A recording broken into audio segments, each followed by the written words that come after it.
سی جنگل میں ایک خونخوار شیر رہتا تھا۔ جنگل کے سارے جانور اس کے خوف سے سہمے رہتے۔ شیر روزانہ کئی چھوٹے بڑے جانوروں کا شکار کر لیتا تھا۔ جنگل کے جانوروں نے کئی بار شیر کے خلاف آپس میں مشورہ کیا اور خالہ بلی کے ذریعے شیر تک اپنے جذبات پہنچائے، مگر شیر طاقت کے نشے میں کوئی تجویز یا درخواست قبول نہ کرتا۔ شیر کو اپنی خالہ بلی کے ذریعے معلوم ہوا کہ اس کے خلاف سارے اجلاس لومڑی منعقد کراتی ہے اور تقریروں میں بھی بڑھ چڑھ کر حصہ بھی لیتی ہے۔ لومڑی کی چالاکیاں تو مشہور ہیں، مگر اس معاملے میں وہ بہت مخلص تھی۔ اسے سینکڑوں جانوروں کا درد کھائے جا رہا تھا، جو روز بروز مارے خوف کے کمزور ہوتے جا رہے تھے۔ شیر نے لومڑی کو خوب ڈانٹا اور آئندہ محتاط رہنے کا حکم دیا۔ لومڑی پہلے ہی دوسرے جانوروں کی وجہ سے شیر کے خلاف تحریک چلانے کا ارادہ رکھتی تھی۔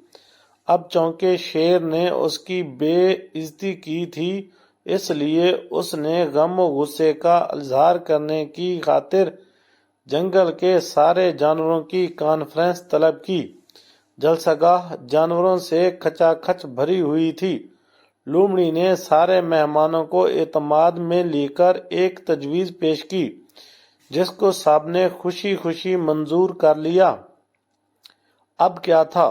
شیر صاحب کے خلاف سوچی گئی ترکیب پر عمل کرنے کے لیے سب جانوروں نے ایڑی چوٹی کا زور لگانے کا فیصلہ کیا۔ شیر کو اس ہنگامی اجلاس کی کانوں کان خبر نہ ہوئی، کیونکہ اجلاس کے روز شیر کی خالہ بلی کو نہیں بلایا گیا تھا۔ لومڑی نے کچھ دنوں بعد منصوبے پر کام شروع کر دیا۔ چوہوں نے بڑی مہارت سے زمین میں سوراخ کیے۔ ابابیلوں سے لے کر ہاتھی تک سب جانوروں نے شرکت کی۔ دیکھتے ہی دیکھتے چند دنوں میں ایک بڑا تالاب بن گیا۔ سب جانوروں نے ایک ساتھ گڑ گڑا کر خدا سے بارش کی دعا کی۔ دعائیں رنگ لائیں اور رحمت کی بارش سے پورا جنگل جل تھل ہو گیا۔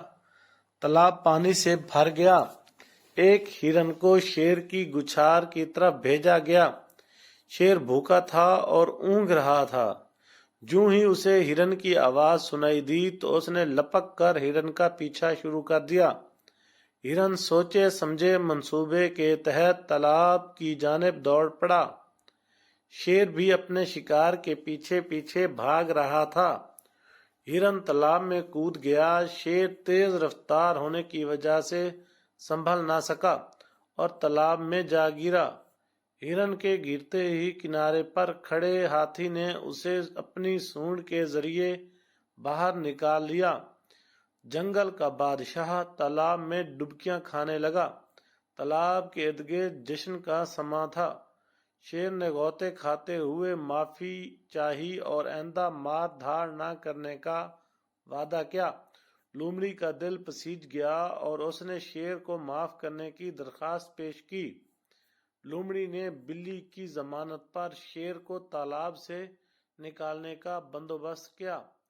شیر نے تالاب سے باہر آتے ہی سب کا شکریہ ادا کیا اور آئندہ ظلم و ستم سے توبہ کر لی۔ مزید اچھی کہانیوں کے لیے ہمارا چینل سبسکرائب کیجیے۔